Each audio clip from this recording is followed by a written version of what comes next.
चलो मंगलाचरण बोलो। येनाक्षर समाम्नायम्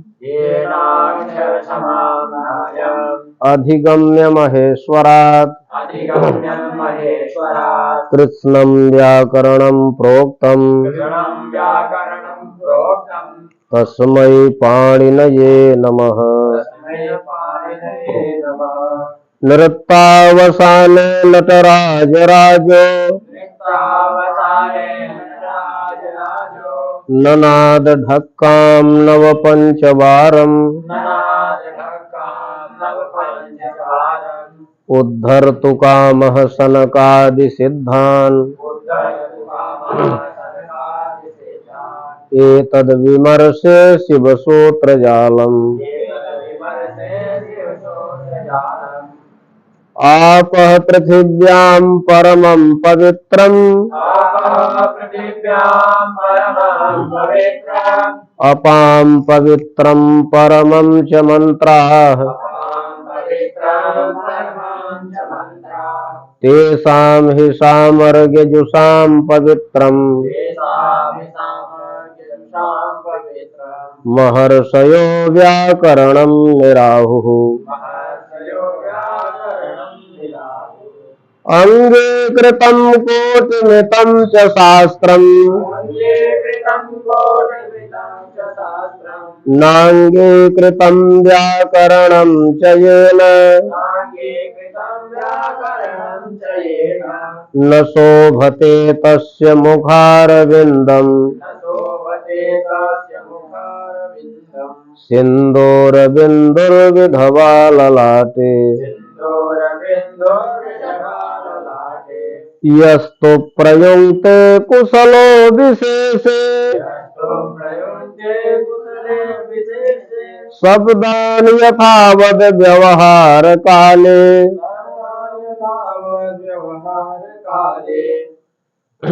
सोऽनन्तमाप्नोति जयं परत्र वाग्योगविद्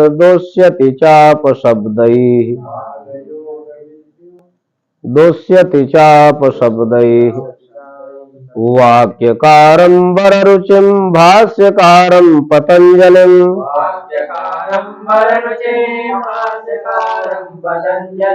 पाणिनिं सूत्रकारं च प्रणतोऽस्मि मुनित्रयम्।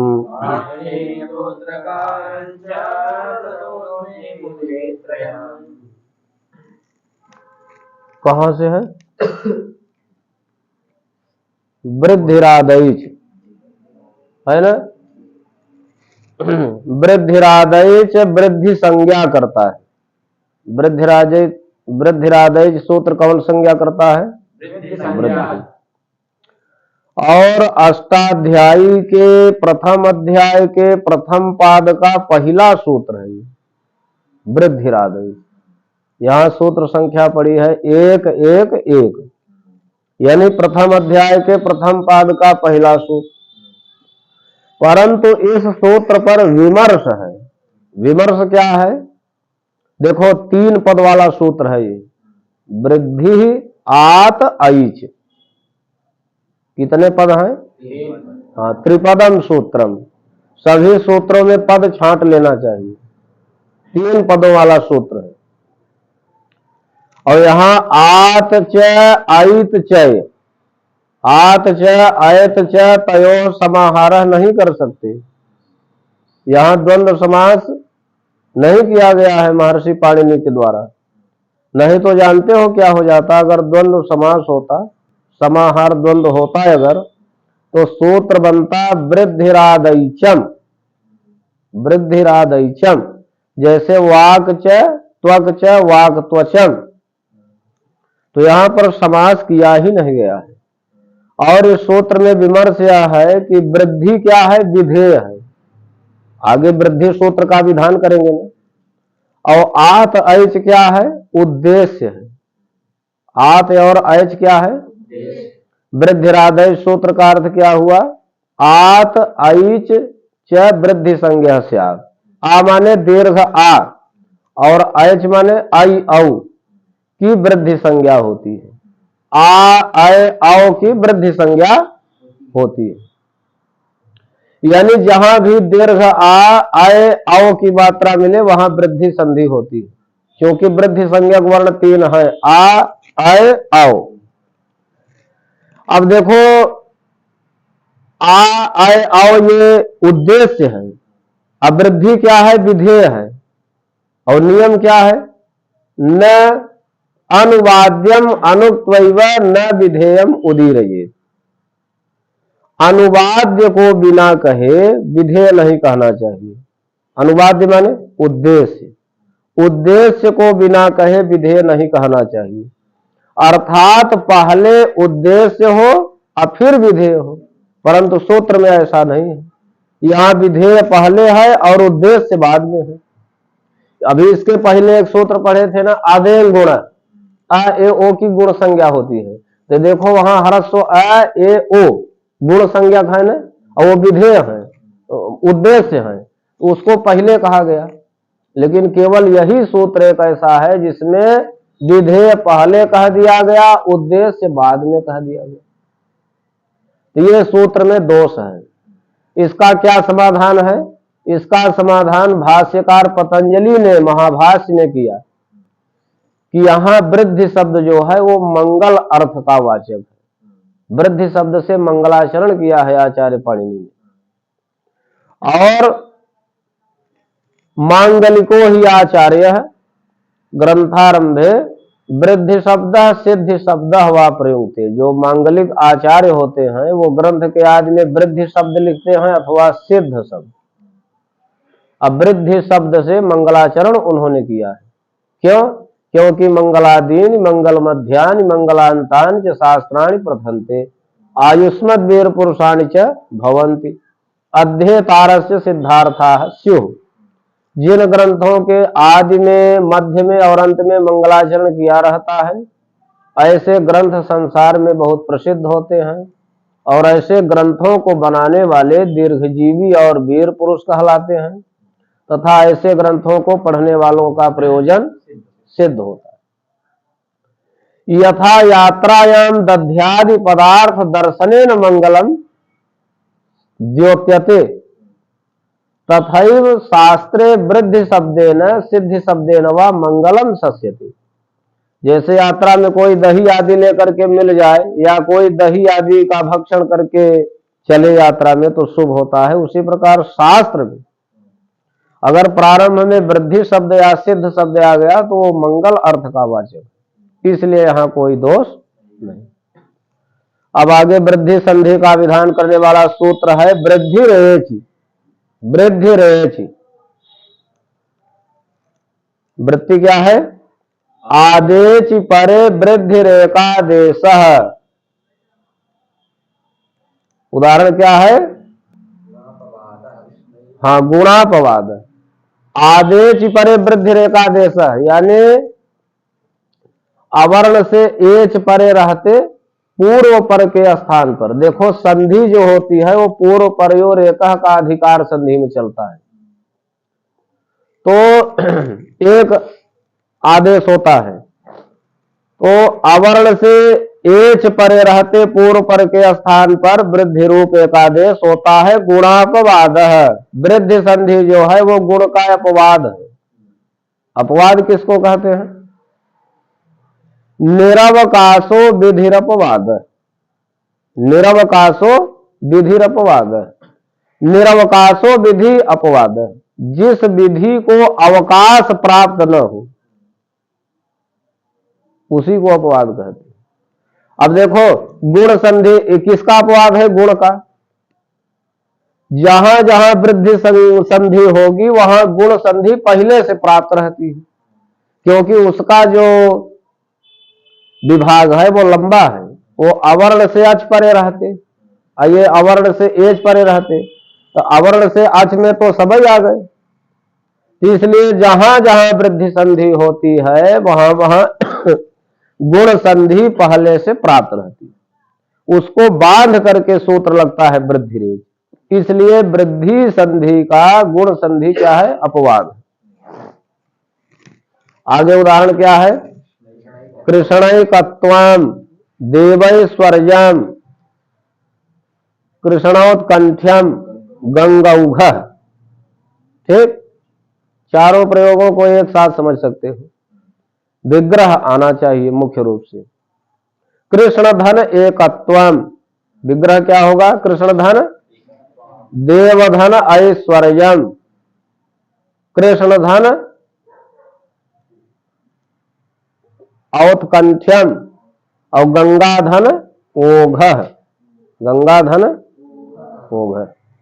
कृष्ण एकत्व माने कृष्ण की एकता, कृष्ण एकत्व माने, और देवैश्वर्य माने देवताओं का ऐश्वर्य, कृष्णोत्कंठ माने कृष्ण की उत्कंठा, गंगौघ माने गंगा का प्रवाह, गंगाया ओघ गंगौघ, गंगा के प्रवाह को गंगौघ बोलते हैं। तो कृष्ण धन एकत्वम की स्थिति में सूत्र लगा वृद्धिरेच। कृष्ण धन एकत्वम रहता है, आद गुण से गुण पहले से प्राप्त है, उसको बांध करके सूत्र लगा वृद्धिरेच। अवर्ण से एच परे रहते पूर्व पर के स्थान पर वृद्धि रूप एक आदेश। अवर्ण है कृष्ण के नाम में है, उससे परे एच है एकत्वम का ए, तो पूर्व अ पर ए को लेकर के स्थानांतर तमह से अ ए को अय वृद्धि हो गई, अणाहल हो गया। कृष्ण आय कत्वम, अधीनम व्यंजन पर्ण संयोजन से वर्णमेल हो गया, बन गया कृष्ण कत्वम। देवैश्वर्यम, देवधन ऐश्वर्यम, आद गुण से गुण प्राप्त है, उसको बांध करके सूत्र लगा वृद्धिरेच। अवर्ण से एच परे रहते पूर्व पर के स्थान पर वृद्धि रूप एक आदेश। अवर्ण है देव के व में है, उससे परे एच है ऐश्वर्यम का अय, पूर्व अ पर अय को लेकर के स्थानांतर तम से अय वृद्धि हो गई, देव का वह हल हो गया, देव ऐश्वर्यम, वर्णमेल हो गया अधीनम व्यंजन पर्ण संयोजन से, देवैश्वर्यम बन गया। इसी प्रकार कृष्ण धन औत्कंठ्यम है, कृष्ण धन तो आद गुण से गुण प्राप्त है, उसको बांध करके सूत्र लगा वृद्धिरेच। अवर्ण से एज परे रहते पूर्व पर के स्थान पर वृद्धि रूप एक आदेश होता है। अवर्ण है कृष्ण के नाम में अ, उससे परे एच है औत्कंठ्यम का औ। तो कौन सा वृद्धि संज्ञक वर्ण हो? वृद्धि संज्ञक वर्ण तो वृद्धिरादेश में तीन है, आ वृद्धि हो कि अय हो कि औ हो, तो स्थानांतर तमा से अ को अवृद्धि हो गई,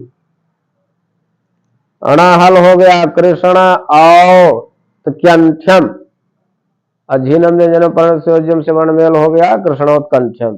अगंगौघ, गंगाधन ओघ, आद गुण से गुण प्राप्त है, उसको बांध करके सूत्र लगा वृद्धिरेच। अवर्ण है गंगा में आ, उससे परे एच है ओघ का ओ, पूर्व आ पर ओ को लेकर के स्थानांतर तम सूत्र की सहायता से अवृद्धि हो गई, अणाहल हो गया, माने गंगा में जो ग है वो हल हो गया, गंग आ औ को अवृद्धि हो गई, गंग औघ, अधीनम व्यंजन पर्ण संयोजन से वर्णमेल हो गया गंगौघ। गंगा किसको कहते हैं?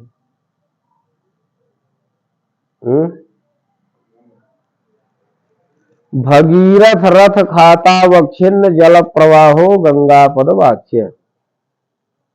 भगीरथ के रथ के खात से अविच्छिन्न रूप से बहता हुआ जो जल का प्रवाह है उसको गंगा कहते हैं।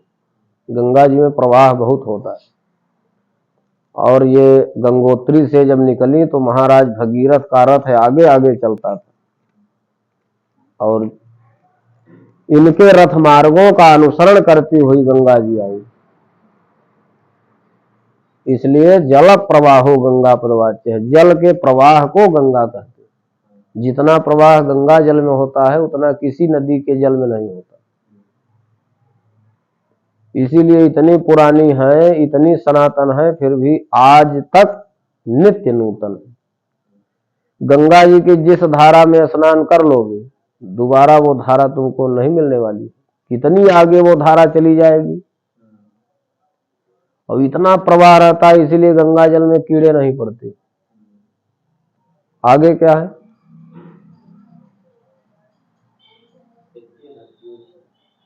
हाँ, एते धत्योर्ष अवर्णादेजाद्ये रेत्यो धत्ते रूढ़ि च परे वृद्धि रेकादेश स्यात्। वृद्धि संधि का ही प्रकरण है। अवर्णात माने अवर्ण से, एजाद इण धातु हो, एद धातु हो और ऊठ शब्द परे हो तो पूर्व पर के स्थान पर वृद्धि रूप एक आदेश हो जाता है। उदाहरण क्या है, पररूप गुणापवाद।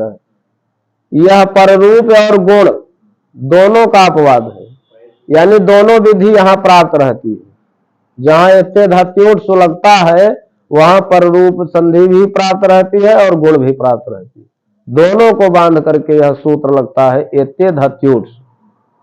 उदाहरण क्या है, उपायति उपायधते, है ना, उपायति, उपायति माने समीप आता है, उपधन एति, और उपायधते माने समीप में वृद्धि करता है कि नहीं। तो उपधन एति, उपधन एति। अब यहां देखो एंग पररूपम से पररूप भी प्राप्त है और आद गुणा से गुण भी प्राप्त है, दोनों को बांध करके सूत्र लगा एते धात्युट, क्योंकि अवर्ण से एजाद इण धातु है। अवर्ण क्या है, उप के पा में है और उससे परे एजाद इण धातु का रूप है एति। एति एजाद है ना, एच माने ए ओज हो आदि में जिसके, एच माने ए ओ आई औ हो आदि में जिसके, और एत इण गतौ धातु का रूप है। तो अवर्ण से एजाद इण धातु परे है कि एध परे है कि ऊठ परे है, अवर्ण से एजाद इण धातु परे है, इसलिए पूर्व पर के स्थान पर यानी आ उप के प में जो आ है और एति का जो ए है, आ ए के स्थान पर आय वृद्धि हो गई स्थानांतरतम से, पहल हो गया उप आयति, वर्णमेल हो गया झिनम व्यंजन पर्ण संयोजन से, तो उपायति बन गया। अच्छा, एक बात और है, लौकिक संस्कृत में उपसर्ग और धातु अलग अलग रह ही नहीं सकती, वहां नित्य संहिता हो जाती। संहितैक पदे नित्या, नित्या धातु उपसर्गयो, धातु और उपसर्ग की संहिता नित्य हो जाती। नित्या समास से, समास में संहिता नित्य हो जाती है। वाक्य तो सा विवक्षाम अपेक्षते, वाक्य में वह वक्ता की इच्छा पर निर्भर होती। तो लौकिक संस्कृत में उपसर्ग और धातु अलग अलग नहीं हो सकते। अब वैदिक संस्कृत में उपसर्ग कहीं रहता है, धातु कहीं रहती है। जब अन्वय करते हैं, अर्थ करते हैं, तो फिर धातु के साथ उपसर्ग को करते हैं। जैसे आनो भद्राह क्रतवो जंतु विश्वतः, तो आ जो यहां लिखा है वो आंग उपसर्ग का है, अयंत जो है वो क्रियापद है। जब अर्थ करते हैं तो आ के साथ यंत को जोड़ते हैं, आयंत। नह विश्वतः भद्राह क्रतवः आयंतु, हम लोगों के पास विश्वतः माने सर्वतः, सभी ओर से कल्याणकारी विचार आए। अब देखो ये वेद की संस्कृत है, वैदिक संस्कृत में उपसर्ग कहीं रहता है, धातु कहीं रहे, लेकिन लौकिक संस्कृत में उपसर्ग और धातु अलग अलग नहीं रह सकते। इसी प्रकार प्रयोग है उपायधते, उपधन एधते, यहां भी एंग पर रूपम से पर रूप और आद गुणा से गुण प्राप्त है, उसको बांध करके सूत्र लगा एत्य धत्योर्ष, आवरण से एजादि इण धातु परे रहते, एद धातु परे रहते और ऊठ शब्द परे रहते, पूर्व पर के स्थान पर वृद्धि रूप एकादेश। यहां अवर्ण से एजादि इण धातु परे है कि एध परे है कि ऊठ परे है, अवर्ण से एजादि एध परे है, अवर्ण है उप के प में है और उससे परे एजादि एद धातु है एधते का ए। तो पूर्व या पर ए को लेकर के स्थानांतर तमा सूत्र की सहायता से आय वृद्धि हो गई, उप का प हल हो गया, उप आय धते, अधीनम व्यंजनम पर्ण संयोजम से वर्ण मेल हो गया, उप आय धते। फिर आगे हाँ पृष्ठौह, पृष्ठ धन ऊह, पृष्ठौह माने बैल, पृष्ठौह माने बैल, पृष्ठ धन ऊह। यहां आद गुण से गुण प्राप्त है, यहां एंगी पर रूपम से पर रूप प्राप्त नहीं है, आद गुण से केवल गुण प्राप्त है। उसको बांध करके सूत्र लगा एत्यधत्योट, अवर्ण से एजादि इण धातु है कि एद है कि ऊठ है, ऊठ परे है, ऊठ का रूप चलता है ऊह, तो अवर्ण से ऊठ परे है, अवर्ण है पृष्ठ के ठा में है, उससे परे ऊठ परे है ऊह का ऊ, तो आ ऊ के स्थान पर स्थानांतरतम सूत्र की सहायता से स्थानकृत सादृश्य मिला करके अवृद्धि हो गई। कौन वृद्धि? तो ठ का जो आ था वो हल हो गया, पृष्ठ औ अधीनम व्यंजन पर्ण संयोजन से वर्ण मेल हो गया, पृष्ठ औ बन गया। आगे हाँ प्रश्न किया एजाद्योह किम, अवर्ण से एजादि इण धातु हो एद धातु हो, ऐसा क्यों कहा? कहा अगर एजादि इण धातु और एद धातु नहीं होंगे तो वहां वृद्धि नहीं होगी। उदाहरण दिए उपेतः न, अम्मा भवान प्रेदिधत। अब देखो यहां उप है और एत उपधन इतः, इतः भी इण गतौ धातु का रूप है अवर्ण से, लेकिन वो एजादि नहीं है, आजादी है।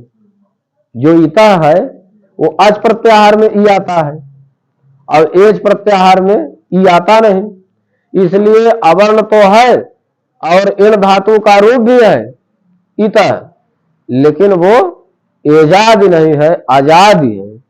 इसलिए यहां पर एत्यधात्यूढ़ से वृद्धि नहीं हुई, तब क्या हुआ? आद गुणा से गुण हो गया, आ ई को ए गुण हो गया, उपेता बन गया। इसी प्रकार उपेता माने समीप आया, और इसी प्रकार मां भवान प्रेदिधत, मां भवान प्राधन ईदिधत, मां भवान प्राधन ईदिधत, आप मुझे प्रेरित न करें। मां भवान प्रेरिधत का अर्थ क्या हुआ? आप मुझे प्रेरित न करें। तो यहां देखो प्राधन ईदिधत की स्थिति में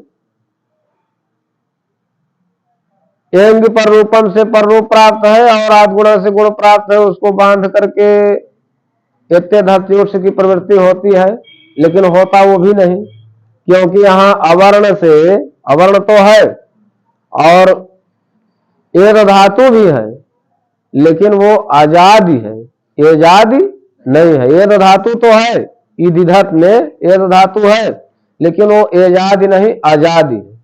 इसलिए यहां पर वृद्धि नहीं हुई, आद गुणा से गुण हो गया, आ ई को ए गुण हो गया प्रेदिधत। आगे अक्षादु हिन्याम उपसंख्यानम। अब देखो यहां से लगातार वार्तिक कार कात्यायन की झड़ी वार्तिक की प्रारंभ हो गई। कितने विद्वान थे कात्यायन जी, उन्होंने कोई सूत्र नहीं लिखा, वाक्य लिखा। ये जितने हैं सब वाक्य के सूत्र, इसीलिए इनका एक नाम वाक्यकार है, वास्तविक नाम तो इनका वररुचि था।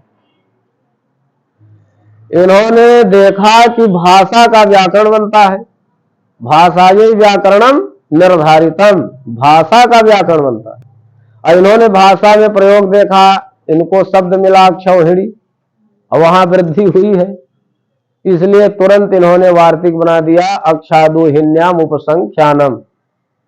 अक्ष शब्द से अगर ऊहिनी परे हो तो उसकी भी उपसंख्यानम माने गणना कर लेनी चाहिए। कहां? वृद्धि संधि, यानी वहां भी वृद्धि संधि होती। तो अक्षौहिणी, अक्षौहिणी का विग्रह क्या करोगे? अक्षधन ऊहिनी, अक्षधन ऊहिनी। तो यहां पर सीधे यही वार्तिक लग जाएगा। अक्षादोहिन्याम उपसंख्यानम, अक्ष शब्द से ऊहिनी परे रहते, पूर्व पर के स्थान पर वृद्धि रूप एकादेश। अक्ष का अ है, अऊहिनी का ऊ है, अ ऊ के स्थान पर स्थानांतर तमा से अवृद्धि हो गई, अब बन गया अक्षौहिणी। अब न कोणा करना है, किस सूत्र से न कोणा होगा? यहाँ पूर्व पदार्थ संज्ञायाम अगह सूत्र से। हाँ, पूर्व पदार्थ संज्ञायाम अगह से न कोणा हो गया, अक्षौहिणी बन गया। ठीक है, अक्षौहिणी बहुत बड़ी संख्या होती है, बहुत बड़ी संख्या होती है। कितनी संख्या होती है? देखो, अक्षौहिणी के संख्या के निर्धारण के विषय में दो पक्ष प्रचलित। एक तो मुनियों वाला मत है और एक ज्योतिषी मत है, गणना वाला। तो लिखा है अक्षौहिण्याः प्रमाणम तु खांगास्तैकद्विकैर्गजैः रथैरेतैर्हयैस्त्रिघ्नैः पंचघनैश्च पदातिभिः। एक ये संख्या है। अब जो मुनियों वाला परिगणन किया गया है वो क्या है? अयुतम च नागास्त्रिगुणे रथानाम लक्षैक योधा 10 लक्ष बाजिनः पदाति संख्या खट त्रिंश कोटयः अक्षौहिणीं ताम मुनयो वदन्ति। अब देखो, एक अक्षौहिणी में कितनी सेना होती है?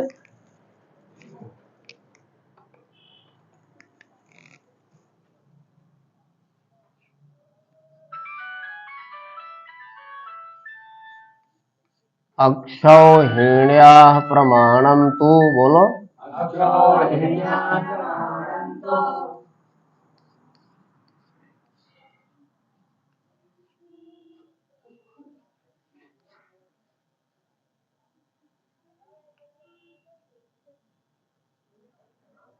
खांगाष्टैकद्विकैर्गजैः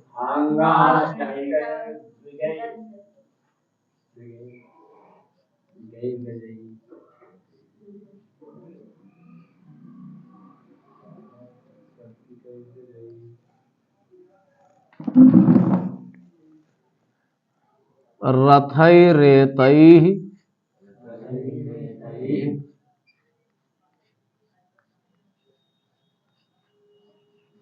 हयैस्त्रिघ्नैः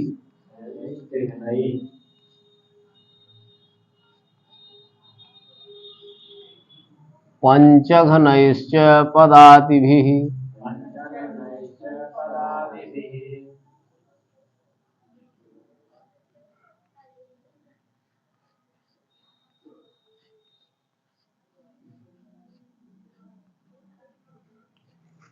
अब इसको समझो। अक्षौहिण्याः प्रमाणम तो माने अक्षौहिणी का प्रमाण तो बतलाया गया है। क्या बतलाया गया है?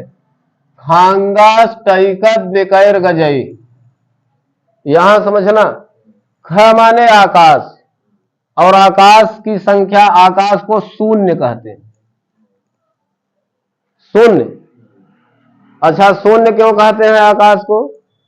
दुनिया में जितने भी ग्रह हैं, नक्षत्र हैं, उपग्रह हैं, पिंड हैं, तारे हैं, मनुष्य हैं, सब चराचर के जीव हैं, सबका संबंध है आकाश से तो है, लेकिन आकाश का किसी से कोई संबंध नहीं है। वो शून्य पद को धारण करता है, इसलिए उसको शून्य कहते हैं।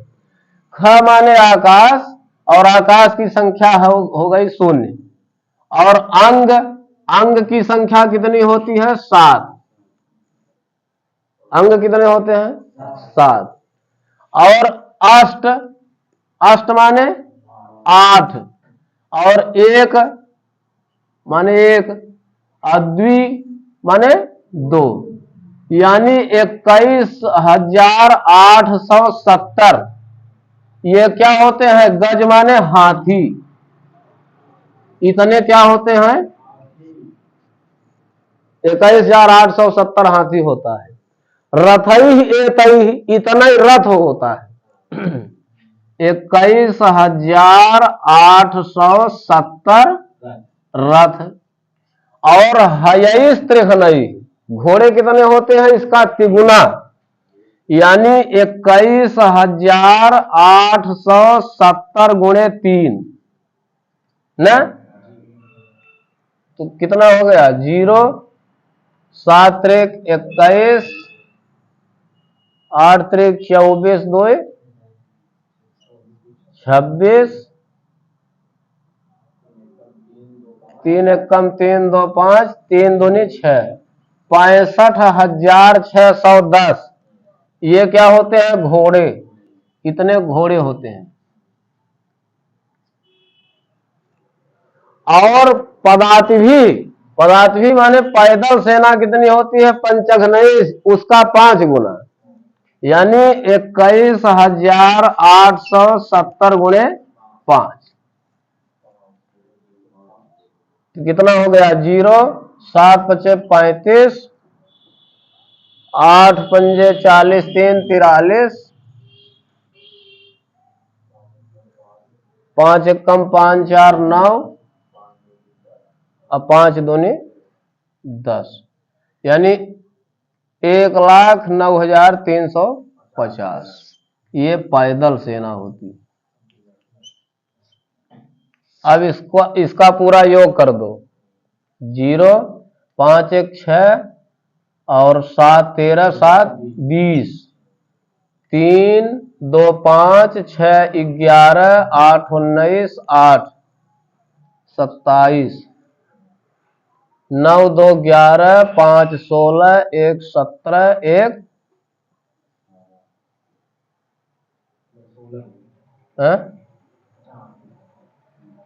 6 2 8 2 10 1 11 और 1 1 2,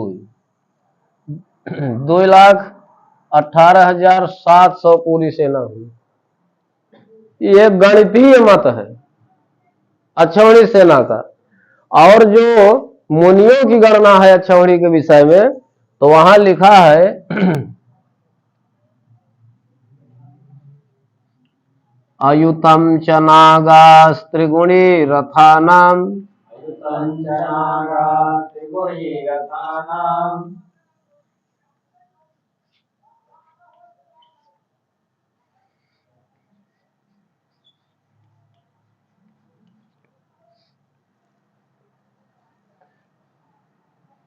लक्षैक योधा 10 लक्ष वाजिनः,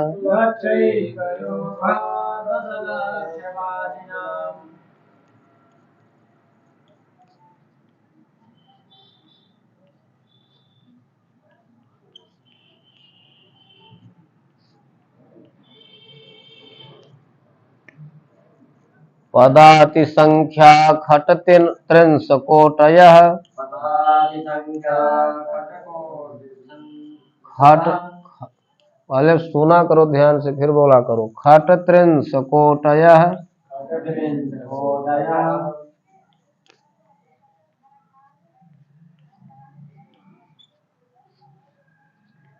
अक्षौहिणीं तां मुनयो वदन्ति,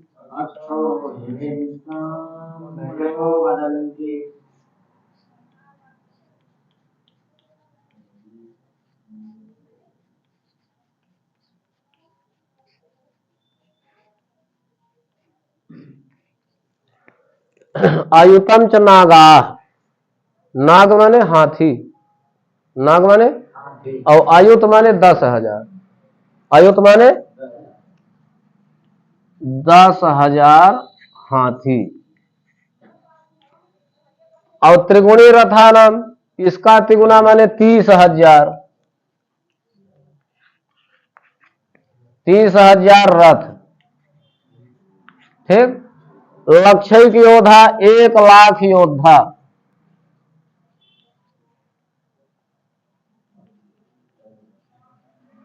10 लक्ष वाजिनः 10 लाख घोड़े,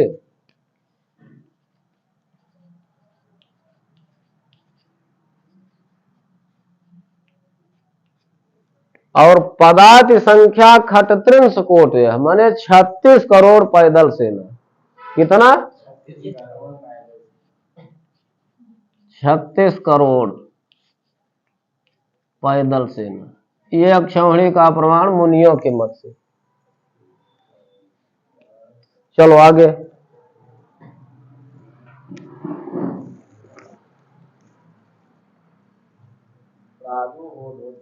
हाँ, फिर वार्तिक आ गया। प्रादु होढो ढे शेष,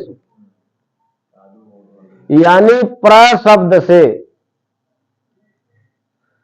प्रात माने प्र से, ऊह परे हो, ऊढ़ परे हो, ऊढ़ी परे हो, एस परे हो, एस से परे हो। प्र से क्या क्या परे हो?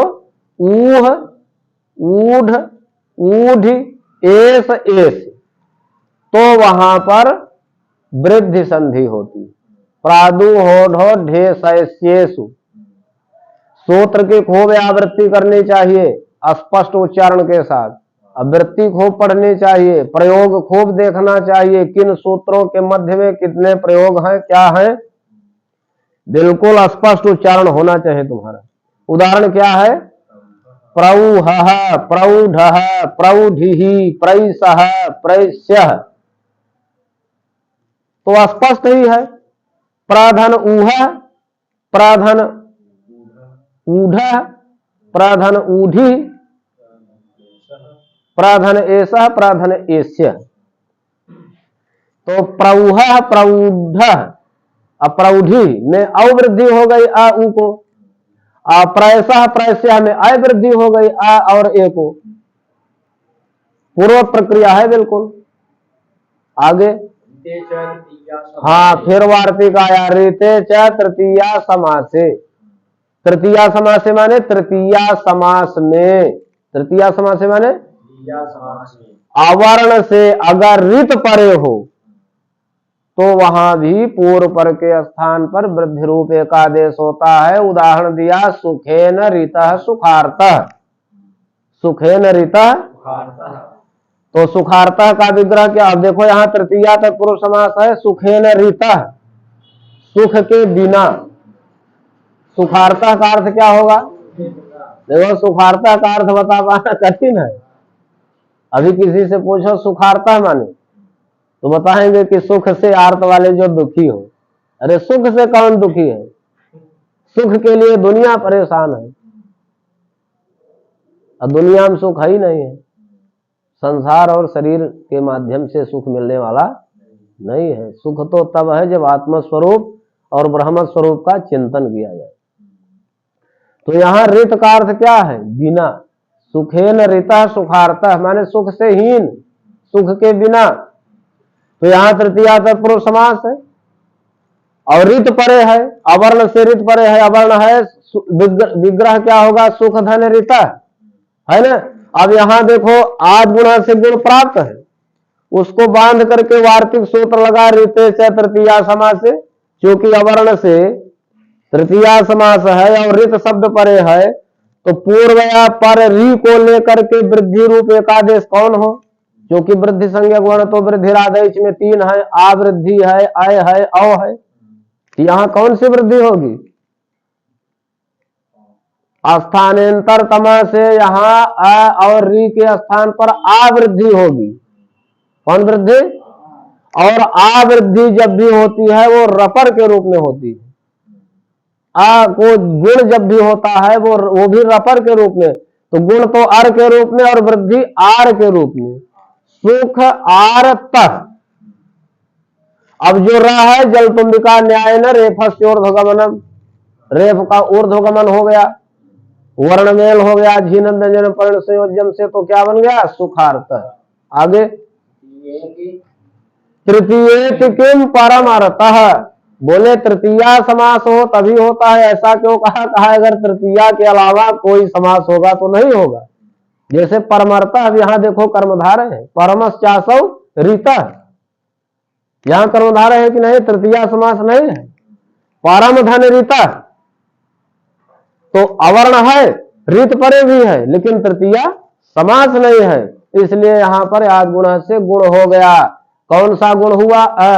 जो उरण रपरा से रपरक हुआ, जल तुम्बिका न्याय से रेप का ऊर्ध्वगमन हो गया और वर्णमेल हो गया, परमर्थ बन गया। आगे। हाँ, प्रवत्सतर कंबल वसनान दशानाम ऋणे। अब देखो यहां ऋण का सबसे अन्वय करते चले जाओ। प्र शब्द से ऋण परे हो, वत्सतर से ऋण परे हो, कम्मल से ऋण परे हो, वसन से ऋण परे हो और दशन से ऋण परे हो, तो पूर्व पर के स्थान पर वृद्धि रूप एकादेश हो जाता है। प्रवत्सतर कंबल वसनान दशानाम ऋणे। तो प्र से ऋण, प्रधन ऋणम बराबर क्या हो जाएगा? प्रारणम। उदाहरण सबका दिया है, प्रारणम। कंबल से ऋण करोगे तो क्या होगा? कंबलारणम। वसन से वसनारणम, वत्सतर से वत्सरारणम, दशन से दशारणम, ऋण से ऋणारणम। बहुत महत्वपूर्ण प्रयोग यहां के हैं, ध्यान देना। प्रारणम का अर्थ क्या हुआ? प्रकर्षेण ऋणम, प्रकृष्टो ऋण है, प्रारण है, यानी जिसको अत्यधिक कर्जा है उसको क्या बोलते हैं? प्रारणम, है ना, अधिक कर्जदार। और वत्सतर माने बछड़े के लिए जो ऋण लिया हो, गाय भैंस लेने के लिए पहले मेजा से मिलता था ना ऋण, बैंक से, तो वत्सतर ऋणम वत्सरारणम। बछड़ा खरीदने के लिए जिसने ऋण लिया है वो क्या हो गया? वत्सरारणम। कम्बल खरीदने के लिए जो ऋण लिया हो, कंबलारणम। वस्त्र खरीदने के लिए जो ऋण लिया हो, वसनारणम। ठीक। और ऋणारणम, ऋण के लिए जो ऋण लिया हो, कर्ज देने के लिए जो ऋण लेता है उसको क्या बोलते हैं? ऋणारणम। ऋण धन ऋणम बराबर ऋणारणम। तो यहां देखो सब में प्रधन ऋणम, वत्सतर धन ऋणम, कम्बल धन ऋणम, वसन धन ऋणम और दशन धन ऋणम, सब में जो है आद गुणा से गुण प्राप्त है, उसको बांध करके वार्तिक सूत्र लगा। प्रवत्सतर कंबल वसनान दशानाम ऋणे से वृद्धि हो गई, और वृद्धि क्या हुई? आ, जो उरण रपरा से रपरक हुई, और जल तुम्बिका न्याय न रेफस गमनम हो गया, अजीनम व्यंजनम पर्ण संयोजन से वर्णमेल हो गया, तो बन गया प्रारणम, वत्सरारणम, कंबलारणम, वसनारणम, दशारणम, ऋणारणम। आगे हाँ, उपसा। अब देखो अभी वृद्धि संधि का ही प्रकरण चल रहा है। पाणिनि जी का व्याकरण इतना वैज्ञानिक है कि इसके विषय में क्या कहा जाए। अब यहाँ उपसर्गा क्रिया योगी और भूवा दयो धातु का कोई औचित्य नहीं, लेकिन आगे एक सूत्र आएगा उपसर्गा धृति धातु, वहां उपसर्ग शब्द भी आया है और धातु शब्द भी आया है।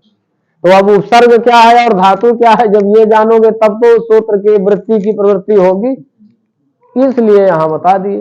उपसर्गा क्रिया योगे, क्रिया योगे प्रादय क्रिया योगे उपसर्ग संज्ञा स्यु। प्र आदि की क्रिया के योग में उपसर्ग संज्ञा होती है। देखो प्रादियों की संख्या, सबसे पहला उपसर्ग क्या है? प्र, इसलिए प्रादय कह दिया। क्रिया के योग में इनकी क्या हो जाती है? उपसर्ग संज्ञा। उपसर्गों की कुल संख्या है 22। यहां दिया है प्रपरा यपसम अनु अव निस निर दुस दुर्वी आंगनी अभि अति प्रति परि उपसु उत एते प्रादय। तो इन सभी प्रादियों की क्रिया के योग में कौन संज्ञा होती है? उपसर्ग संज्ञा। अब आगे भूवादयो धातु है, उपसर्ग संज्ञा करने वाला सूत्र याद रखना, उपसर्गा क्रिया योगे। अब आगे धातु संज्ञा करने वाला सूत्र आ गया, भूवादयो धातव। क्रियावाचिनो भूवादयो धातु संज्ञा स्यु। क्रियावाचक भूवादियों की धातु संज्ञा होती है। तो यहां पर समास कैसे करोगे?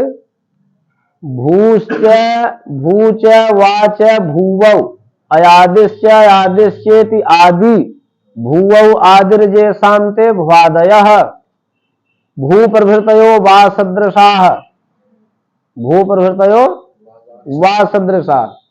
क्रिया को बताने वाले भू आदि धातुओं की, भू आदि की धातु संज्ञा होती है। देखो धातु तभी होगी जब वो क्रिया बताएगी। कोई भी धातु हो, धातु का काम है क्रिया बताना। जैसे पढ़ धातु पढ़ने क्रिया को बताती है, हंस धातु हंसने की क्रिया को बताती है, क्री धातु खरीदने की क्रिया को बताती है। जितनी धातुएं हैं, इसलिए भ्वादिगण पठितत्वे सति सनाद्यंत वाचकत्वम च धातुत्वम। तो क्रियावाचक भूआदियों की धातु संज्ञा होती है। अब आगे सूत्र आया उपसर्गादृति धातु। वृत्ति क्या है? हाँ, अभी वृद्धि का ही प्रकरण चल रहा है। अवर्णांतात् उपसर्गाद एंगादौ धातौ परे वृद्धि रूप एकादेश स्यात्। उदाहरण क्या दिया? अवर्णांत उपसर्ग से एंगादि धातु परे रहते पूर्व पर के स्थान पर वृद्धि रूप एकादेश होता है। उदाहरण प्रारछति। यहां विग्रह क्या होगा? प्रारछति का प्रधन रिक्षति। प्रधन रिक्ष धातु का अर्थ क्या होता है? जाना। रिक्ष गतौ धातु। प्रारछति माने विशेष रूप से जाता है, विशेष कार्य से जाता है। तो प्रधन रिक्षति है। अब यहां पर आद गुण से गुण प्राप्त है, उसको बांध करके सूत्र लगा उपसर्गादृति धातु। अवर्णांत उपसर्ग क्या है? प्र में अ, प्र उपसर्ग है जिसमें अ भी है। अवर्णांत उपसर्ग क्या है? प्र। और उससे परे ऋकारादि धातु क्या है? रिक्षति का री। तो पूर्व अ पर री को लेकर के स्थानांतरतम सूत्र से आवृद्धि हो गई। जो रण पर से र परक हुई। प्र आर क्षति जल तुम दिका न्याय रेफा गमनम हो गया, वर्ण मेल हो गया, प्रारक्षति बन गया। एंग पर रूपम, पर रूप संधि आ गई। वृद्धि संधि अब समाप्त हो गई। अब आगे कौन संधि आ गई? पर रूप। सूत्र है एंग पर रूपम। वृत्ति क्या है? आद उपसर्गाद एंगातौ धातौ परे पर रूपम एकादेश स्यात्। अवर्णांत उपसर्ग से एंगादि धातु परे हो तो पर रूप एकादेश होता है। उदाहरण प्रेजते उपोषति। प्रेजते एज कंपने, एज धातु कपाने अर्थ में होती। एज कंपने। औस दाहे, उस धातु जलाने अर्थ में होती है। प्रेजते माने विशेष रूप से कंपाता है। अब ठंडी आ गई है ना, विशेष रूप से कंपा रही है। औपोषति माने विशेष रूप से जलाता है। तो प्रधन एजते, औपधन ओषति। तो अब यहां प्रधन एजते है तो एंग पदांतादति से पूर्व रूप प्राप्त है ना। और उसके बाद जो है आद गुण से गुण प्राप्त है, उसको बांध करके सूत्र कौन लगा? एंग पर रूपम। अवर्णांत उपसर्ग से एंगादि धातु परे रहते पर रूप एकादेश होता है। अवर्णांत उपसर्ग है प्रमेय, उससे परे एंगादि धातु है एजते का ए, तब पर रूप हो गया। पर माने बाद वाला रूप। ध्यान देना, बाद में क्या है? ए, एजते का ए। तो जो अ है प्र का जो अ है वो बाद वाले ए के समान हो गया और आहल हो गया, प्रहल हो गया। वो जो है ए के समान हो गया, बाद वाले के समान। पर रूप का मतलब बाद वाला रूप।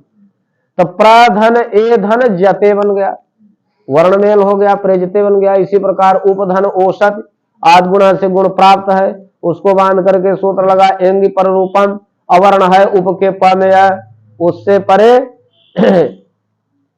एंगादि धातु है ओषति का ओ।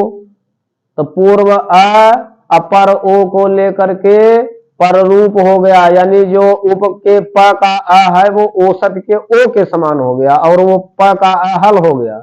उप हल ओषति, वर्णमेल हो गया उपोषति। आशोन्त्यादिति, ये सूत्र टी संज्ञा करता है। कौन संज्ञा? हाँ, अचाम मध्य यो अंत्य स आदिर्जस्य तट्टी संज्ञम स्यात्। अचो के मध्य में जो आदि अच वह हो, अंत में जिसके उसकी टी संज्ञा होती। अब आगे सूत्र आया सकंध्वादिषु पर रूपम वाच्यम। सकंध्वादि गण पठित शब्दों से पररूप कहना चाहिए। देखो सकंध्वादि गण है जिसमें बहुत से शब्द आते हैं, जिसका पहला शब्द सकंधु है। सकंधु, करकंधु, कुलता, मनीषा, लांगलीसा, हलीसा, बहुत सारे शब्द हैं। तो जो सबसे पहला शब्द होता है उसी के आधार पर गण बन जाता है। सकंध्वादिषु पर रूपम वाच्यम, सकंध्वादि गण पठित शब्दों से पररूप कहना चाहिए। बोले किसको पररूप करे? कहा तच्च टेह, उसके टी को पररूप कहना चाहिए। बोले टी संज्ञा किसकी हो? कहा अचोन्त्यादि टी। अचों के मध्य में जो अंत्य अच वह हो, आदि में जिसके उसकी टी संज्ञा होती। उदाहरण दिया सकंधु, करकंधु, मनीषा आकृति गण हो जाए। ये आकृति गण है, मान इस प्रकार के बहुत से शब्द सकंधादि गण में पठित है। तो सकंधु सकधन अंधु रहा, करकधन अंधो रहा, अब मनस धन ईसा। तो ऐसी स्थिति में सकधन अंधो, कर्कधन अंधो, मनस धन ईसा। सूत्र लगा सकंध्वादिष पर रूपम वाच्यम, सकंध्वादि गण पठित शब्दों से पररूप कहना चाहिए। ये सब सकंध्वादि गण पठित शब्द है। बोले किसको पररूप हो? कहा तच्चते उसके टी को। तो टी किसकी हो? बोले अचोन्त्यादित, अचो के मध्य में जो अंत्य अच वह हो, आज में जिसके उसकी टी संज्ञा। अब देखो सक धन अंधो में स में आ, एक अच तो ये हो गया, फिर का में आ, और फिर अंधो में आ, हो गया कि नहीं? तो जो का में आ है उसी की टी संज्ञा हुई और उसी को जो है पररूप हो गया। तो वो अंधो वाले आ के समान हो गया, का हल हो गया, वर्णमेल हो गया, सकंधो बन गया। इसी प्रकार करकंधो बन गया। अब मनस ईसा में पूरे अस की टी संज्ञा होगी, पूरे अस की टी संज्ञा होगी और मन मन मन न जो है हल हो जाएगा और ईसा के ई में मिल जाएगा, मनीषा बन जाएगा। मनीषा माने बुद्धि, मनीषा माने आगे। हाँ ये हो गया। हाँ ओमांगोस्य, अभी पररूप संधि ही चल रही। कौन संधि? ओमांगोस्य सूत्र क्या कहता है? ओमि आंग चात परे पर रूपम एकादेश स्यात्। शिवाय ओम नमः शिवे, शिवाय ओम नमः शिवे। ओम आंग चात परे, देखो ओम में भी सप्तमी है और आंग में भी सप्तमी है। अब सप्तमी का अर्थ क्या होता है? में पै पर। ओम आंग चात परे, च धन अत परे, यानी अवर्ण से ओम परे हो और आंग परे हो तो पूर्व पर के स्थान पर रूप एकादेश हो जाता है। उदाहरण दिया शिवाय ओम नमः। विग्रह क्या करोगे? शिवाय धन ओम धन नमः, है ना? तो यहां सूत्र लग गया ओमांगोस्य। ओमांगोस्य सूत्र क्या कहता है? अवर्ण से ओम परे रहते और आंग परे रहते। यहां अवर्ण क्या है? शिवाय के या में अ, उससे परे ओम है कि आंग है? ओम है, तो उसको क्या हो गया? पररूप। तो जो या है वो हल हो गया, ओम वाले ओ के समान हो गया, वर्णमेल हो गया, शिवायोम नमः बन गया। अब मां को जो है मोनुस्वार से अनुस्वार हो गया तो शिवायोम नमः बन गया। ठीक। अब शिवे ही प्रयोग थोड़ा कठिन है।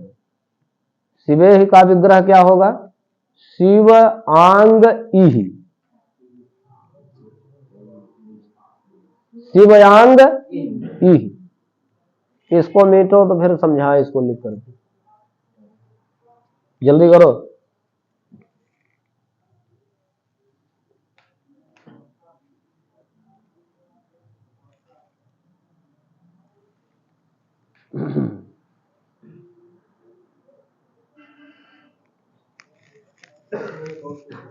देखो शिवे,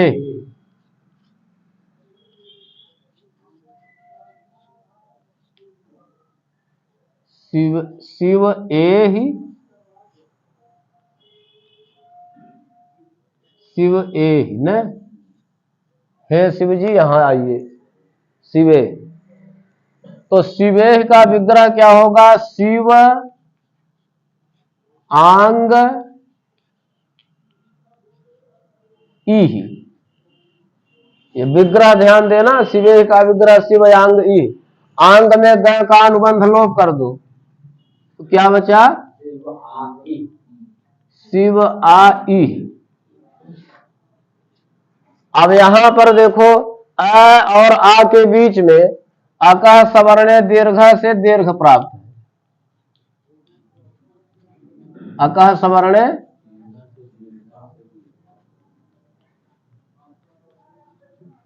दीर्घ से दीर्घ प्राप्त है, ठीक। और यहां आ और ई में आद गुणा से गुण प्राप्त है, आद गुणा से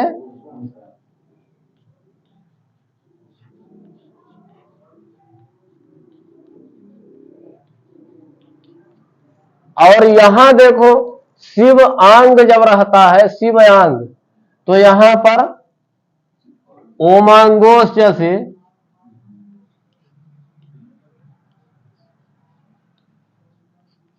ओमांगोस्य से अ और आंग के बीच में पररूप प्राप्त रहता है, ओमांगोस्य से पररूप। अब सोचो कैसे निर्धारण हो, तीन तीन संधियां यहां प्राप्त हो गई। अ और आंग के बीच में ओमांगोस्य से अवर्ण से आंग परे होने के कारण पररूप प्राप्त है, और शिव के व में जो आ है और आगे आंग का जो आ है आकाश वर्ण दीर्घ से दीर्घ प्राप्त है, और आंग वाले आ से इह वाले इह के बीच में जो है आद गुणा से गुण प्राप्त है। तो यहां पर रूप करें कि दीर्घ करें कि गुण करें, क्या करें, निर्धारण नहीं हो रहा है। देखो धातुपसर्गयोः कार्यम अंतरंगम, धातुपसर्गयोः कार्यम अंतरंगम, ध्यान से समझना इसको। धातुपसर्गयोः कार्यम अंतरंगम अन्यत बहिरंगम, अन्यत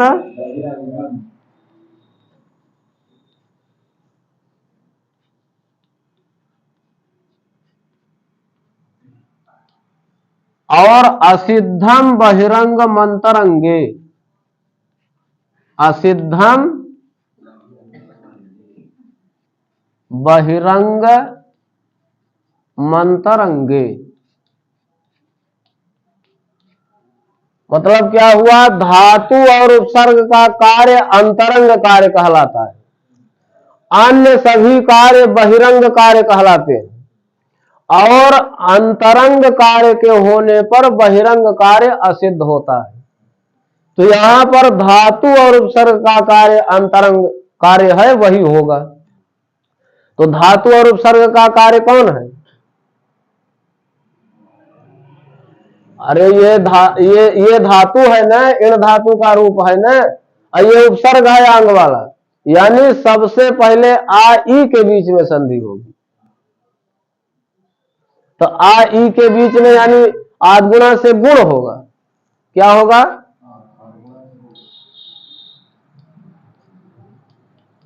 आद गुणा से गुण हो गया, तो आ ई को ए गुण हो गया, तो क्या बन गया? शिव ए ही बन गया। अब तुमको बनाना है शिवे, अब बोलो कैसे शिवे ही बनाओगे?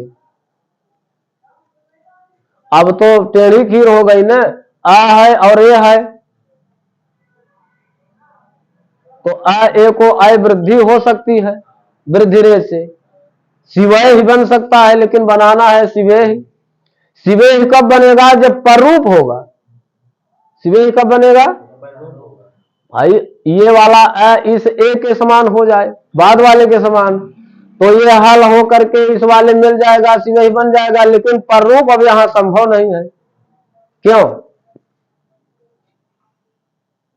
पररूप कब होता है? ओमांगोश से पररूप होता है, लेकिन कब? जब अवर्ण से ओम और आंग परे हो।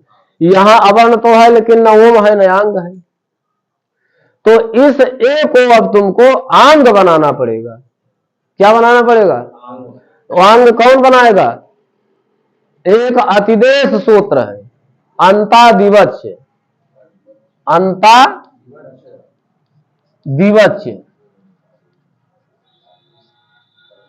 अंतादिवच्य सूत्र कहता है योयम एकादेश स पूर्वस्यांतवत परस्य आदिवत।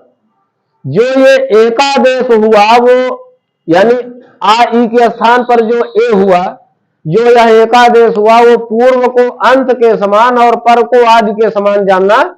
भाई आ और ई के स्थान पर ही तो ये हुआ, अंग ना होता तो कहां से ए होता? तो अंतादिवच्य सूत्र से क्या हो गया? अंतादिवत भाव हो गया। हाँ, तो ये ए जो है आंग के समान हो गया। ए क्या किसके समान हो गया? देखो, धातुत्व, प्रातिपदिकत्व, सुबंतत्व, निपातत्वादयो ये व्यवहारा ते कृतैकादेशस्यापि भवन्ति। ये नियम है। धातु का कार्य, प्रातिपदिक का कार्य, सुबंत का कार्य, निपात का कार्य, धातुत्व, सुबंतत्व, निपातत्व, प्रातिपदिकत्वादयो ये व्यवहारा ते कृतैकादेशस्यापि भवन्ति। ये सब कार्य एकादेश होने पर भी रहते हैं। तो इस अंतादिवच्य सूत्र से ए जो है अंग के समान हो गया, और जब अंग के समान हो गया तब ओमांगोस्य से पररूप हो गया। ओमांगोस्य से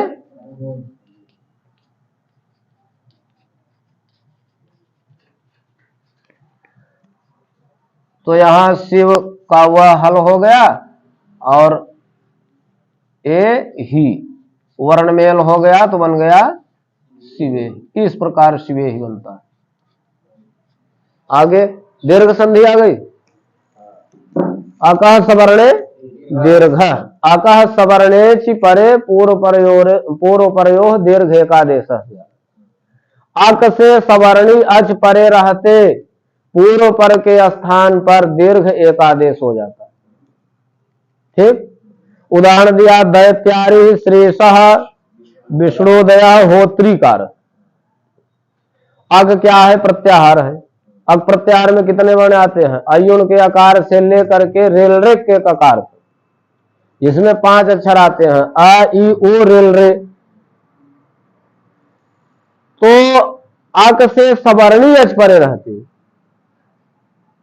अ ई उ रेलरे के बाद अगर अच प्रत्याहार का वर्ण आवे, सवर्ण अच आवे, तो दीर्घ एकादेश हो जाता है। दैत्यारी माने दैत्यों के शत्रु भगवान विष्णु, श्रेषा माने भी भगवान विष्णु, श्री जी के ईश स्वामी विष्णु भगवान, विष्णु दया विष्णु भगवान का अभ्युदय, और होत्रीकार है, होत्र धन ऋकार है। तो यहां दैत्य धन अरि की स्थिति में सूत्र लगा अकार सवर्ण दीर्घ। अग क्या है? दैत्य के या में अक प्रत्याहार में आता है कि नहीं? और उससे परे सवर्णीय क्या है? अरि का अ, तो पूर्वया परया को लेकर के दीर्घ हो गया, अ को आ दीर्घ हो गया। यह हल हो गया दैत्य आरिह, वर्णमेल हो गया दैत्य आरिह। इसी प्रकार श्री धन ईसा, सूत्र लगाकर स्वर्ण दीर्घ। यहां अक क्या है? स्रा में ई भी तो अक प्रत्याहार में आता है, और उससे परे सवर्णीय चाहे ईसा का ई, दोनों ई को लेकर के दीर्घ ई हो गया, स्रा हल हो गया, स्रा धन ई धन सह, वर्णमेल हो गया श्री सह। इसी प्रकार विष्णु धन उदय, सूत्र लगा आकाश वर्ण दीर्घ। अक है विष्णु के नाम में ऊ, सवर्णीय परे है उदय का ऊ, पूर्व ऊ पर ऊ को लेकर के दीर्घ हो गया दीर्घ उ, तब विष्णु उदय, वर्णमेल हो गया विष्णु दय। होत्र धन्यकार है, सूत्र लगा अकार वर्ण दीर्घ है, अक है होत्र में री, सवर्णीय पर है रिकारकारी, तो पूर्व री और पर री को लेकर के दीर्घ री हो गया। ठीक, हो ताहल हो गया होतरी कार, वर्णमेल हो गया होत्री कार। आगे हाँ एंग पदांतादति, पूर्व रूप संधि आ गई है। पदांतादेवोति परे पूर्व रूपम में कादेश हरेव विष्णु न, पदांत एंग से, पदांत आत परे रहते, आत्मा ने हरा सोया, और आत्मा ने हरा सोया क्यों होता है पीछे बताया जा चुका है, तपरस तत्काल से। ठीक, तो पदांत एंग से अत परे हो तो पूर्व पर के स्थान पर पूर्व रूप एक आदेश हो जाता है। उदाहरण दिया हरेव विष्णु, हरे धन अब विष्णु धन अब, हरे अव माने हे हरि रक्षा कीजिए, विष्णु धन अव हे विष्णु रक्षा कीजिए। तो हरे धन अब की स्थिति में एचो यवायावह से अयादि प्राप्त है कि नहीं। लेकिन एंग पदांतादति से पूर्व रूप हो गया, तो पदांत एंग है हरे के रा में ए, हर पद है ना, हरि पद है, और पद के अंत में ए है, तो पदांत एंग क्या हो गया हर के रा में ए, और उससे परे हरस्व आ क्या है अवका अ, तो जो ए है वो नहीं, जो आ है वो ए के समान हो गया, पूर्व रूप हो रहा है ना। बाद वाला जो अव का आ है वो पहले वाले ए के समान हो गया, और उसके पहचान के लिए अवग्रह का चिन्ह रख दिया, हरेव हो गया। इसी प्रकार विष्णु धन अब, यहाँ पदांत एंग है अणा में ओ, उससे परे हरस्व आ है अवकाया, तो जो अव का आ था वो ओ के समान हो गया, पूर्व रूप हो गया, अवग्रह रख दिए विष्णु बन गया, हरेव विष्णु। सर्वत्र विभाषा गोह कि गौह क्या है, सर्वत्र विभाषा गोह। हाँ, लोके वेदे चयगंतस्य च,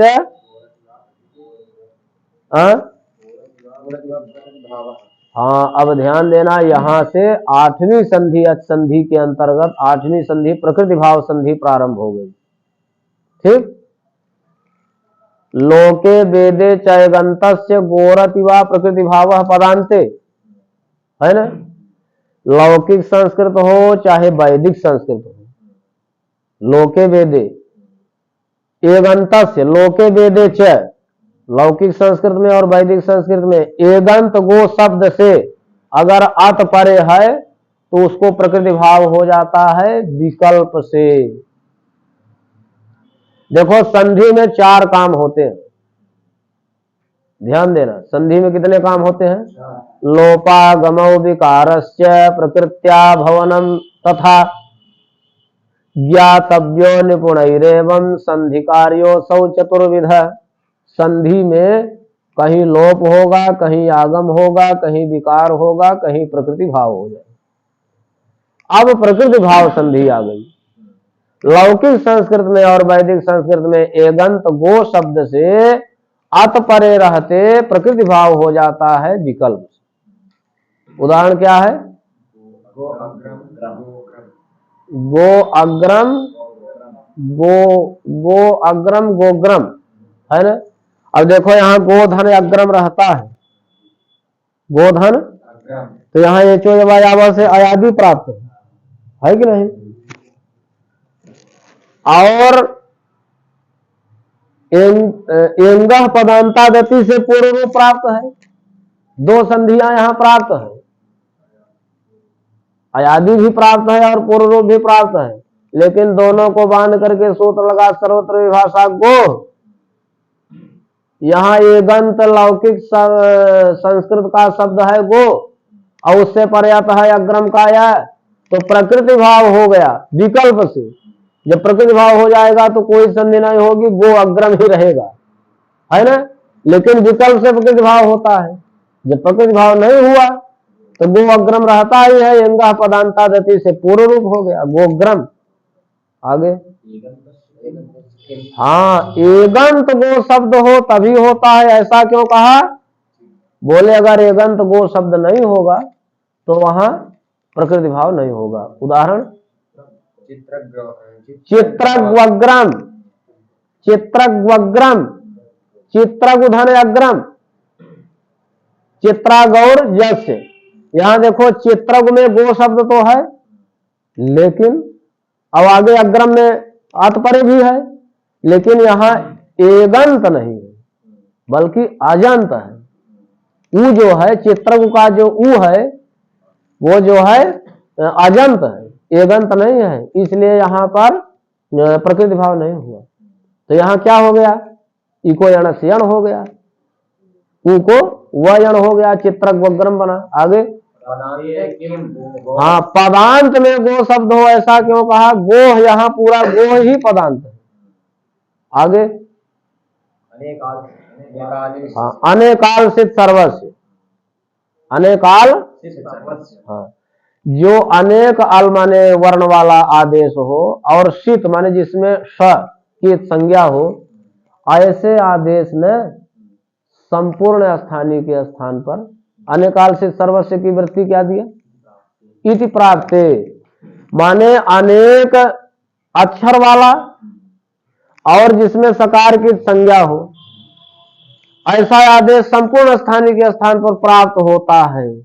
ऐसा प्राप्त होने पर सूत्र लग गया अवंग स्फोटायनस न गिच, गिच गिदनपि क्या है? गिदने कालपि अंत्यस्यैव स्यात्। गीत आदेश अनेकाल होने पर भी अंत्य को ही होता है। जैसे अवंग आदेश एक है तो अवंग अनेकाल है ना, सित तो नहीं है लेकिन अनेकाल है, अनेक वर्ण है, आ है, वह है, ग है। तो अनेकाल आदेश अगर अनेकाल आदेश अगर गीत है यानी जिसमें ग की संज्ञा होगी तो वो जो है अंत्य वर्ण ग को ही होगी। हाँ, आगे अवंग स्फोटायनस्य, देखो यहाँ ये पाणिनि का मत नहीं है, स्फोटायन आचार्य का मत है। आगे वृत्ति हाँ, पदांते एगंतस्य गौरवं स्यादचि न, पदांत में एगंत हो, गो शब्द हो, पदांते हाँ, पदांत में एगंत गो शब्द से अवंग आदेश होता है अच परे रहने पर। गवाग्रम, गोधन अग्रम, तो यहां पदांत गो शब्द है और आगे अच परे है अग्रम का है, तो क्या हो गया? अवंग आदेश, अवंग स्फोटायनस से ओ को अवंग आदेश हो गया, गो शब्द से परे, गो शब्द से आगे अवंग आदेश हो गया। तो अवंग आदेश अनेकाल है, अनेकाल से सर्वस्व से पूरे संपूर्ण स्थानीय के स्थान पर यानी पूरे गो को अवंग आदेश प्राप्त था। तब सूत्र लगा गिच, क्योंकि अवंग आदेश अनेकाल होने पर भी गित है, ग की संज्ञा होती है, इसलिए अंत्य वर्ण ग में जो ओ है उसी के स्थान पर हुआ। तो ग हल हो गया, ओ को अवंग आदेश हो गया, ग अव अग्रम। तो क्या बन गया? वर्णमेल हो गया, दीर्घ हो गया, गवाग्रम बन गया। हाँ, पदांते किम गवि, पदांत में पदांत गो शब्द हो तभी होता है। बोले अगर पदांत गो शब्द नहीं होगा तो अवंग आदेश नहीं होगा। जैसे गवि, यह पूरा पदांत है, गवि सप्तमी एक वचन का रूप है। फिर हाँ, अगर गो शब्द से इंद्र परे है तो वहां भी अवंग आदेश होता है, गवेंद्र न, तो यहाँ गो है आगे इंद्र परे ही है तो अवंग आदेश इंद्रेचा से प्राप्त हुआ। तो अवंग आदेश अनेकाल होने के कारण अनेकाल से सर्वस्व से संपूर्ण गो शब्द को प्राप्त था। गिच से अंत्य वर्ण ग में ओ को हुआ तो ग अव इंद्र, वर्णमेल हो गया, गव इंद्र। गव इंद्र में आदगुण से गुण हो गया गवेंद्र, गवेंद्र माने शाण। दूरात संबोधने वाक्य सटेह प्लुतो वा, दूर से किसी को बुलाने में, दूर से संबोधन में वाक्य की जो टी होती है उसकी प्लुत संज्ञा होती है। दूरात धूते च, जैसे आगच्छ कृष्ण अत्र गौ चरति, यही उदाहरण है। तो यहां आगच्छ कृष्ण, हे कृष्ण यहां आओ, अत्र गौ चरति, यहां गाय चर रही है। तो कृष्ण जी दूर हैं, उनको बुलाया जा रहा है न, दूर से किनको बुलाया जा रहा है? कृष्ण को। तो यहां दूरात धूते च से कृष्ण की क्या हो गई? दूर से जिसको बुलाया जाएगा उसकी प्लुत संज्ञा हो जाती है। और जब प्लुत संज्ञा हो जाती है तो प्लुत के लिए 3 चिन्ह लिखा जाता है। कृष्ण के आगे देखोगे तो 3 लिखा होगा, जब प्लुत संज्ञा हुई तो वहां 3 लिख गया न। अब कृष्ण आत्र में आकाशवाणी दीर्घा से दीर्घ नहीं कर सकते, हड़ा में आ और अत्र में आ, आकाशवाणी दीर्घा से चाहो कि अब दीर्घ कर दे तो नहीं। क्यों? क्योंकि संबोधन में वाक्य की जो टी है उसकी प्लुत संज्ञा हो जाती है। और जब प्लुत संज्ञा हो गई एक बार, प्लुत संज्ञा किसी की हो जाए या प्रगृह संज्ञा हो गई तो वहां प्लुत प्रगृह्याच नित्यम, प्लुत और प्रगृह से अच परे रहते नित्य ही प्रकृति भाव हो जाता है। प्रकृति भाव माने जहां प्रकृत्या भाव है, प्रकृति भाव है, जहां आदतन वही रूप रह जाता है, अन्य कोई संधि नहीं होती, उसी को प्रकृति भाव कहते, कोई संधि नहीं हुई। हाँ, ईदु दे द्विवचनम प्रगृह्यम, वृत्ति क्या है? ईदु देदंतम द्विवचनम प्रगृह्यम स्याद। ईदंत द्विवचन, उदंत द्विवचन और एदंत द्विवचन की प्रगृह संज्ञा होती है। आगे हरियेतौ विष्णु इमौ, गंगे अमु। अब देखो एक साथ तीनों के उदाहरण हैं। हरि एतौ, यहां किस संधि की प्राप्ति है बताओ? हरि एतौ में किस संधि की प्राप्ति है? अरे इको यण से यण प्राप्त है, सूत्र लग गया ईदु दे द्विवचनम प्रगृह्यम, क्योंकि हरि ईदंत द्विवचन है कि नहीं है? हरि हरि ईदंत है और द्विवचन है, और इसलिए हरि की प्रगृह संज्ञा हो गई। और जब प्रगृह संज्ञा हो गई तो प्लुत प्रगृह्याच नित्यम से नित्य ही प्रकृति भाव हो गया, कोई संधि नहीं हुई, हरि एतौ रहा। फिर विष्णु इमौ, यहां भी इको यण से उ को व यण प्राप्त है, लेकिन ये दो दे द्विवचनम से उदंत द्विवचन होने के कारण प्रगृह संज्ञा हो गई, कोई संधि नहीं हुई। गंगे अमु एदंत द्विवचन है, गंगा गंगे गंगा एदंत द्विवचन है। और गंगे अमु में एंगा पदांता गति से पूर्व रूप प्राप्त है, लेकिन ये दो दे द्विवचनम प्रगृह्यम से एदंत द्विवचन होने के कारण प्रगृह संज्ञा हो गई और प्लुत प्रगृह्याच नित्यम से नित्य ही प्रकृति भाव हो गया, कोई संधि नहीं हुई। आगे आदसो मात, हाँ, आदस शब्द के म से परे अस्मात् परा ईदंत उदंत को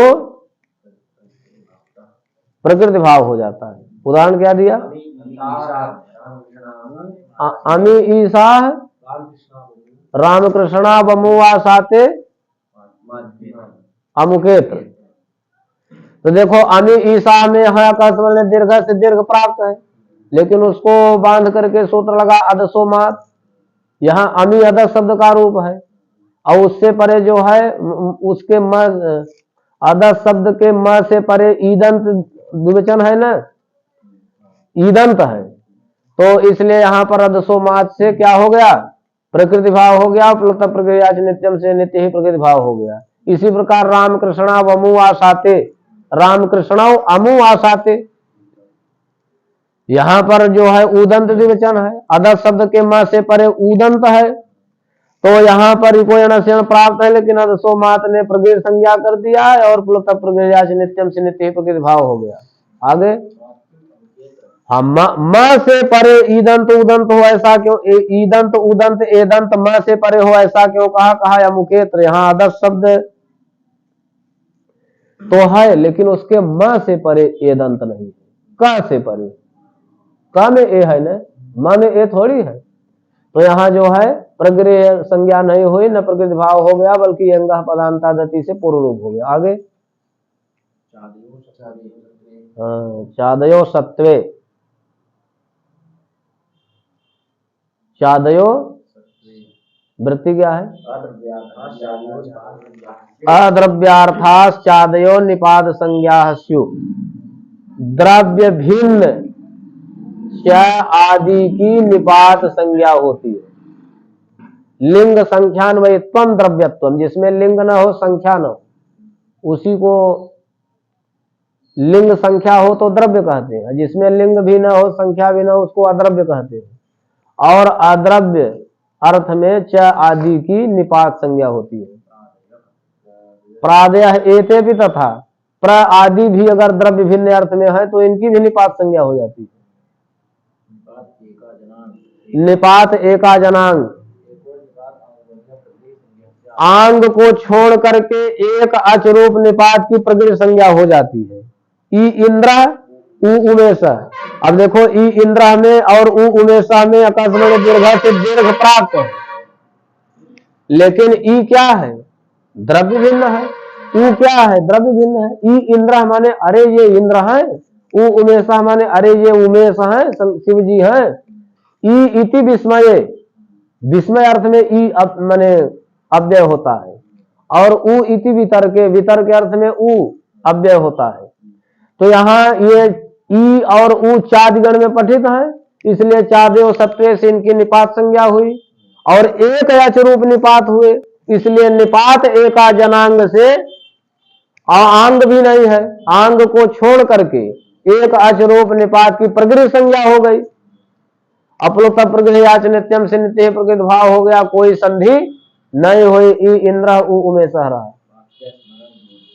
वाक्य में और स्मरण में आंग वाला आ नहीं रहता है, अन्यत्र सब जगह आंग वाला आ रहता है। उदाहरण आ एवं नुमन्य से, आ एवं की लता, अरे ये ऐसा नहीं मान रहा है, अरे ये ऐसा ही है। ठीक, तो ये देखो एक वाक्य है, जो पहला वाला है आ एवं नुमन्य से, ये वाक्य है, अरे ये ऐसा नहीं मान रहा है। आ एवं नुकिलता, अरे ये ऐसा ही है, ये स्मरण है। तो यहां पर जो आ है, बोलो आंग का है कि आ है? ये आंग का नहीं है, ये आंग का वाक्य स्मरणयो अंगित। आगे क्या लिखा है? अन्य त्रयांग वाला ही रहता है। ठीक, हाँ देखो ईसद उष्णम ओषणम, ईसद उष्णम, यहां जो है प्रकृति संज्ञा नहीं हुई, ये प्रकृति संज्ञा नहीं, क्योंकि यहां पर आंग वाला ही आ है ईसद उष्णम में। ठीक, तो अब यहां आ एवं नु किल तत्, अया एवं नु मन से में आंग वाला है। ठीक, तो यहां पर तो आंग को छोड़ करके प्रकृति संज्ञा करता है ना, आंग को छोड़ करके, और जहां यहां इसीलिए संधि नहीं हुई दोनों में। और ओषणम में जो है आंग वाला ही आ है, इसलिए वहां पर आद गुणा से गुण हो गया, वहां प्रकृति संज्ञा और प्रकृति भाव नहीं हुआ। फिर आगे हाँ ओदंत, ओत सूत्र कहता है कि ओदंत निपात की प्रकृति संज्ञा होती है। उदाहरण अहो ईसा, अब देखो यहाँ अहो ईसा में चो यवा से आदि प्राप्त है, लेकिन अहो जो है ओदंत निपात है। अहो जो है चादगण में पठित है, इसलिए निपात भी है चादेव सत्व से, और ओदंत भी है। ओत से ओदंत निपात की प्रकृति संज्ञा हो गई, और पुलत प्रगृहयाच नित्यम से नित्य ही प्रकृति भाव हो गया, कोई संधि नहीं हुई। संबुद्धौ साकल्य से इतावन आरसे, वृत्ति क्या है? संबुद्धि निमित्तक ओकार परे रहते, संबुद्धि निमित्तक ओकारो परे, हाँ हाँ, संबुद्धि निमित्तक ओकार परे रहते, विकल्प से प्रग्रह हो जाता है, अवैदिक इत परे रहते, अवैदिक इति परे, हाँ, विष्णु इति विष्णु इति। तो देखो यहाँ पर विष्णु शब्द जो है अवैदिक है, माने लौकिक है, और आगे इति परे है, इति परे है ना। और वृत्ति में क्या लिखा है, वृत्ति में संबुद्धि निमित्तक, संबुद्धि निमित्तक ओकार की प्रगृह संज्ञा होती है, विकल्प से अवैदिक इत परे रहती है। तो संबुद्धि निमित्तक ओकार क्या है, विष्णु के नाम में ओ, और अवैदिक इति परे है इति, तो प्रगृह संज्ञा हो गई संबुद्धौ साकल्य से इतावनार्से से, और पुलत प्रगृह्याच नित्यम से नित्य ही प्रकृति भाव हो गया, तो विष्णु इति, फिर विष्णुवित भी है क्या, हाँ, विकल्प से प्रगृह संज्ञा होती है ना, जब नहीं होगी तो एचो यवायावह से ओ को अवादेश हो जाएगा, वर्णमेल हो जाएगा, विष्णुविति, विष्णु इति, विष्णु इति विष्णुविति।